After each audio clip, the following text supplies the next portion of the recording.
go. Radio Rahim. Why they call you Radio Rahim? Because suckers never play me. Radio Rahim here with Jermell Charlo, getting prepared for Staples Center this Saturday night. Now, listen, even your brother said this. He feels like, I'm wondering if you feel the same, like it's time for your name to constantly and consistently be at the top of these marquees in the big font. Yeah. Time for you to be the main event fighter. Where do you think your career goes to get you to that point where Jermell Charlo is constantly the main event guy? Well, it seems like we are kind of slightly running out of fighters to fight at the division. I can only hope and wish some of these guys can get a little bit bigger and maybe, I don't know, still got some guys in the division. If it wasn't for certain guys retiring or something, I do believe that we would be the marquee name. But right now, it's okay.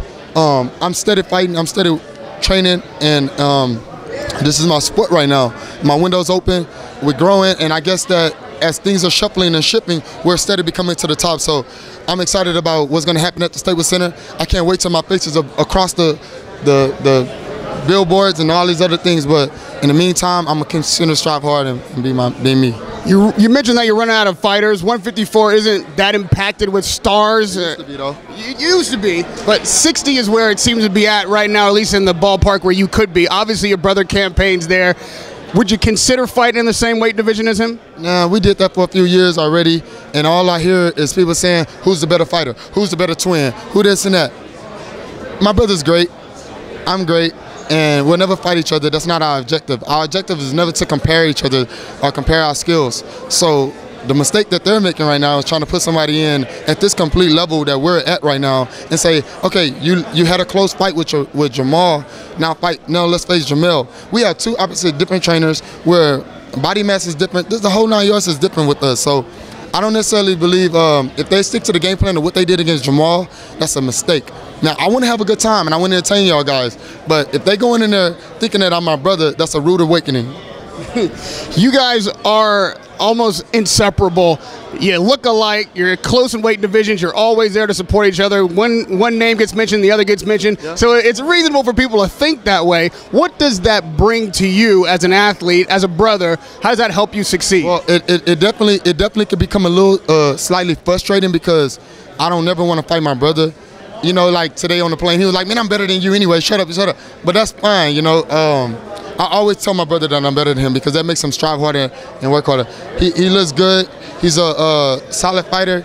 And, I mean, long as he's styling and profiling and I'm styling and profiling and we giving y'all the knockouts, you will always see the Charlos because after my fight, he got to get ready for a fight. And after he fight, so guess who's going to really be running boxing? Y'all wanted to know who the new face of boxing is. It's them guys that they're showing the most. We're on TV more than Triple G, obviously. You see what I'm saying? Because we are the Charlos. So every time my brother gets on there, I'm on there. And if we get TV, just networks, period. And as long as we're winning and we're giving y'all dominant performances, I mean, what can I say?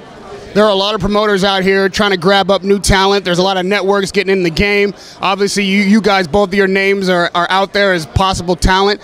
Are you considering offers? Yeah, I've seen multi-millions of dollars now. I'm like, whoa, that's going to make somebody else have to work harder if they really knew what it is. Shout out to everybody that's been throwing out these numbers. They keep saying 2, but it's actually been 3. And before that last third one that people don't really know about, that was the first one that came. So, you know, I'm super excited about it. You know, Goldenboy has made offers, Top Rank has made offers, Eddie Hearn has made offers. You're the first person I told that to, all right? But they've been nice offers. But right now, I actually have something in my mind that I think I wanted to do. I wanted to get with a strong individual behind boxing and create his own lines, only promotion, and see if they can buy into that first. And make us get some fighters around here that's gonna rep this lines only and that's gonna train hard. Not to criticize Mayweather or anybody, but he built the team, but they was all losing and getting their ass tore up, and that wasn't looking good for Mayweather. We wanna see if we can kind of like put something together where we can get some real animals in here with us, you know, and do this not just me and my brother, but do this along the side of some other killers. All the promoters you mentioned have a bit of a different model. Yeah. Top Rank's on ESPN right now, somewhat basic cable. Yeah. Goldenboy's on HBO, and they've got a subscription channel now. Eddie Hearn is bringing not just the UK, but this other platform that's digital. Do any of those models seem to be the best fit for you? Well, really, I like Showtime, you know. Showtime has been blessing my game for a long time. They've been the ones that I've been very loyal to. I fought on HBO International when, you know, it really wasn't HBO fault, but I believe Showtime has done justice for us, you know, and I want to continue to build that platform. Why run away from it? When everybody else is running away from it, guess who's going to still be there? The main guys, which are the Charlos, and we'll be able to say we the Showtime twins instead of saying, oh yeah, the new HBO guys, no, all that other new stuff. Y'all build that other new stuff, and we're going to sit back and watch y'all while we still platforming on Showtime and possibly becoming pay-per-view stars. And lastly on this matter, the two of you, do you go as a package no matter what? What if one guy gets a promotion offer that works for him and maybe is not as good for you and you get a different promotion? Would you consider splitting it to promoters? Oh, never. Because let me tell you, when I first turned pro, I turned pro in 07. I turned pro without my brother.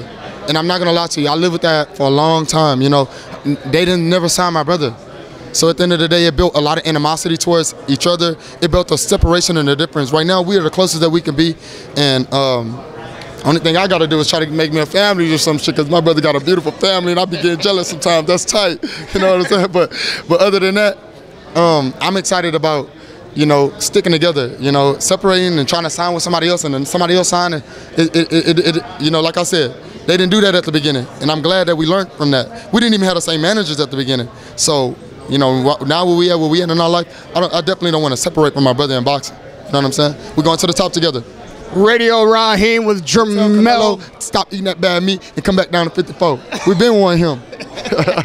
Without bad meat, he might be back down at 54 soon. Radio Rahim with Jermell Charlo and your brother Jermell Charlo here supporting you Saturday night, Staples Center. Good luck against Austin Trout. Always a pleasure to talk to you, man. Radio Rahim, Jermell Charlo.